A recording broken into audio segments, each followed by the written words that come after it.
ఇలాంటి ఎంటర్టైనింగ్ ధమాకాలు ఇంకా చూడాలనుకుంటే like, share and subscribe to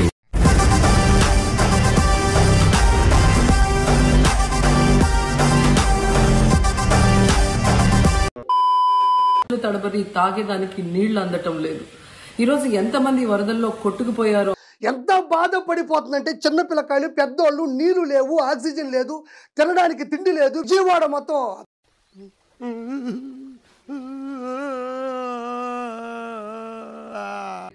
ప్రజల్ని కాపాడాలన్న చిత్తశుద్ధి లేదు. ఎప్పుడు ఫ్రైడే వస్తుందా, ఎప్పుడు హైదరాబాద్కి వెళ్దామా? ఎవడండి బాబు ఆ నాన్నే అదమని చెప్పేసుకుంటున్నాడు. ఆయన గురించి ఆయన తెలిసినంత మనకు తెలియదు కదండి.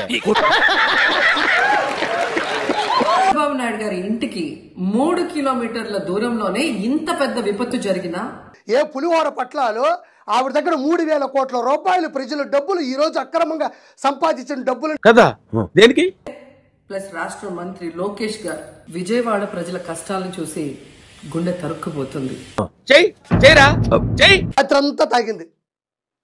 రాత్రంతా తాగింది, కనీసం 2-3 గంటలు కూడా పడుకోవాల.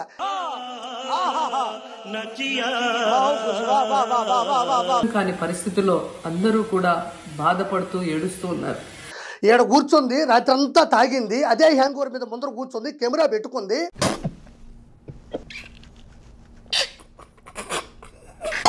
ఎంజాయ్ చేయడంలో ఉన్న చిత్తశుద్ధి రాష్ట్ర ప్రజల మీద లేదు అని నేను గట్టిగా చెప్పగలను. అలాగా అవునండి. అలా కొత్తనైపోతుంది అంటుంది. ఈవిడ ఎక్కడుంది? నగిరిలో ఉంది. ప్రజల్ని అప్రమత్తం చేయకుండా నిర్లక్ష్యం వహించడం వల్లే ఈ రోజు అంటే ఆవిడ పెద్ద అంటే అద్భుతమైనటువంటి నాలెడ్జ్ ఉన్న ఆవిడ. ఆవిడకి ప్రపంచంలో ఉన్న ప్రతి దాని గురించి క్షుణ్ణంగా తెలుసుకునేందుకు. వరద నీళ్ళల్లో మునిగిపోయారు, ఇంతమంది ప్రాణాలు పోగొట్టుకు. మీరా రోజా ఇటు చూడండి, గ్రంథాలయం వెనకంతా చూడు పెద్ద పెద్ద పుస్తకాలు పెట్టుకొని ఉంది. డాన్స్ స్టార్ట్ చేస్తారు.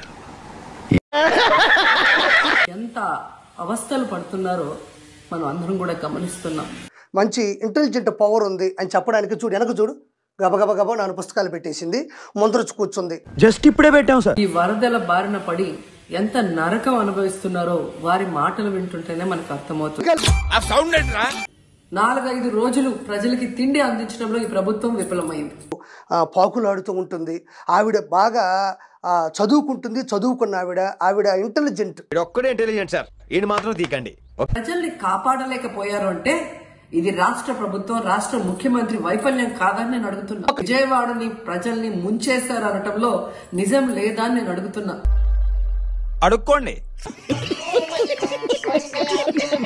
వీళ్ళలాగా 3,000 కోట్ల రూపాయలు ఏమన్నా అక్రమంగా సంపాదించుంటే ఎవరింటికి ఆవిడ ఒక హెలికాప్టర్ పెట్టుకుంటాడు, లేదా చార్టర్డ్ ఫ్లైట్ పెట్టుకుని ఉన్నటువంటి గాలిలో ఎగిరిపోతారు. విజయవాడని ముంచేసింది ఈ మున్సిపల్ శాఖ నిర్లక్ష్యం కాదని నేను అడుగుతున్నా. దురదృష్టం ఏంటంటే ఈ రాష్ట్ర ముఖ్యమంత్రి నుంచి మంత్రుల వరకు నువ్వు మాత్రం వెనక ఒక గ్రంథాలయం. మనంత తెలివితేటలు ప్రపంచంలో ఎవరికి లేదు. మరి లేదా ఎప్పుడు విహారయాత్రలకు వెళ్దామా అని ప్లాన్ చేసుకోవడంలోనే చిత్తశుద్ధిగా ఉన్నారని సో ఈ విధంగా చంద్రబాబు నాయుడు గారి దగ్గర నుంచి మంత్రులంతా కూడా పెట్టావు కదా ఆవకాయ పచ్చడి, ఏమంత ఆవకాయ పచ్చడి వేసి అంత అన్నం కలిపి విజయవాడ ప్రజలకి వెళ్ళి పెడితే చచ్చిపోతావు నువ్వా? అంటే అది అందరూ కూడా ప్రభుత్వం ఎప్పుడు కాపాడుతుందా అని ఎదురు చూస్తున్నారు, అయినా వీళ్ళకి పట్టింపు లేదు. అలాగా అవునండి. ఎంతమంది తిండి లేక, కరెంటు లేక, తాగునీళ్లు లేక అల్లాడిపోతుంది, యారుస్తుంది, కుంగి కుసించిపోతా ఉంది.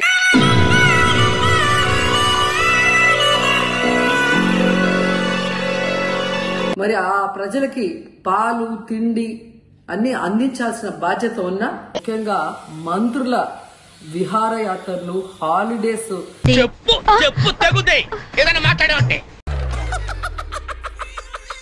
నీ వయసు ఎంత ఉంది? ఆయనకన్నా చిన్నదానివే కదా, మరి ఆ వయసులో పరిగెడతా ఉంటే నువ్వు కూడా పరిగెత్తుకొని పోవచ్చు కదా. అంటే అది ఈ రోజు ప్రజలకు ఎవరు ఏం అందించలేకపోతున్నారని తెలుసుకోండి. 4 ఇడ్లీలో ఉడికి ఉడక అన్నమైనా పెట్టు, కానీ నువ్వు ప్రజలకు పెట్టావా? జస్ట్ ఇప్పుడే పెట్టాం సార్. వాతావరణం సమాచారం ఇవ్వటం జరిగింది ప్రభుత్వానికి. ఈ రోజు లక్షలాది మంది నీళ్లలో మునిగిపోయారు. నువ్వేమన్నా చేయగలవా? పవన్ కళ్యాణ్ గారు అక్కడ లేకపోతే ఏమి 6 కోట్ల రూపాయలు డబ్బులు ఇచ్చాడా లేదా? और कितनी देर घूरेगा? मुंह से बोल. ఈయన విహారయాత్రలో ఎంజాయ్ చేస్తున్నాడు. సిగ్గుందా? ప్రజలు అక్కడ చచ్చిపోతా మహా వెంటనే వాళ్ళని సురక్షితంగా కాపాడే విధంగా ఎగిరి ప్రజలు చెప్పుతో కొట్టి ఓడించారు. ఈ రోజు డాక్టర్ అంకుల్ అల్లల్లాడిపోతుంటే ఆయన హైదరాబాద్ లో ఎంజాయ్ చేస్తున్నారు. ప్రజల్ని గాలికి వదిలేసి ఎలా నిర్లక్ష్యం వహిస్తున్నారో చూడండి. నువ్వు పెట్టుకున్నావా? ఇప్పటికైనా వాళ్ళు కళ్ళు తెరిచి ప్రజల్ని కాపాడండి అని చేతులెత్తి నమస్కరిస్తున్నారు.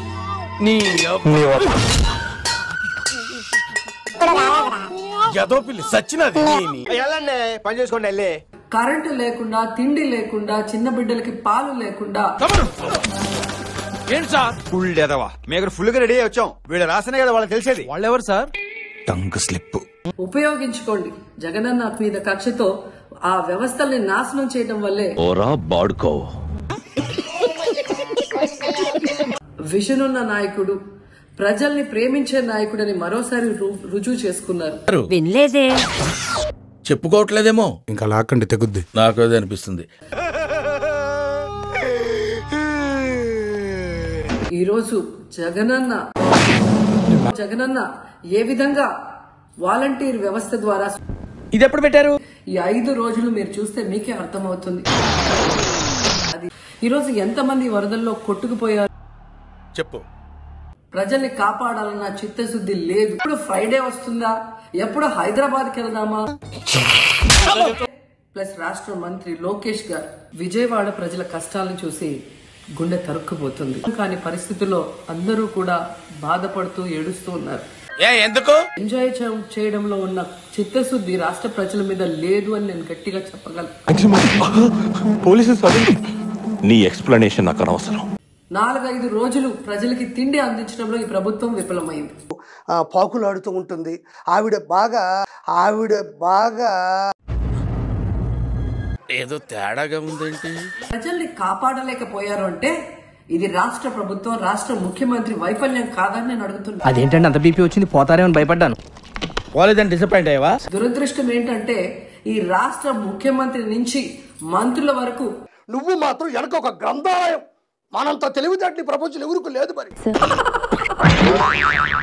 జగనన్న ప్రజల పట్ల ఉన్న అభిమానంతో జగనన్న ప్రజల పట్ల ఉన్న అభిమానంతో